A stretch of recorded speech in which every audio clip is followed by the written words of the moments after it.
আলোর ছায়া গ্রামটা ছোট, কিন্তু ছিল রহস্যে ভরা। গ্রামের এক প্রান্তে ছিল একটা পুরনো পুকুর। পুকুরের পাশে ছিল একটা বাঁশঝাড়, আর তার ঠিক পাশেই পড়েছিল একটা পরিত্যক্ত কুঁড়েঘর। রাত নামলেই কেউ সেখানে যেত না। গ্রামের মানুষ বলত, ওখানে নাকি থাকে পুকুর পাড়ের পেত্নী। অনেক বছর আগে সে পুকুরেই ডুবে মারা যায় ময়না নামের এক নববধূ।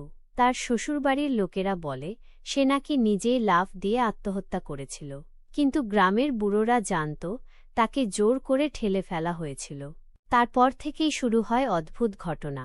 রাতের বেলা কেউ পুকুরের পাশ দিয়ে গেলে শোনা যেত নারীর কাঁদো কাঁদো গলা, আমায় জল দে, আমি তৃষ্ণার্ত। যারা কৌতূহলী হয়ে কাছাকাছি যেত তারা আর ফেরেনি। কখনো পাওয়া যেত তাদের খালি জুতো, কখনো তাদের জিনিসপত্র, কিন্তু মানুষটা হয়ে যেত গায়েব।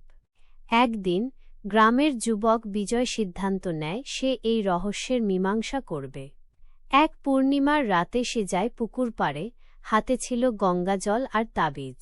হঠাৎই হাওয়া বদলে যায়, চারপাশে নিস্তব্ধ হয়ে ওঠে।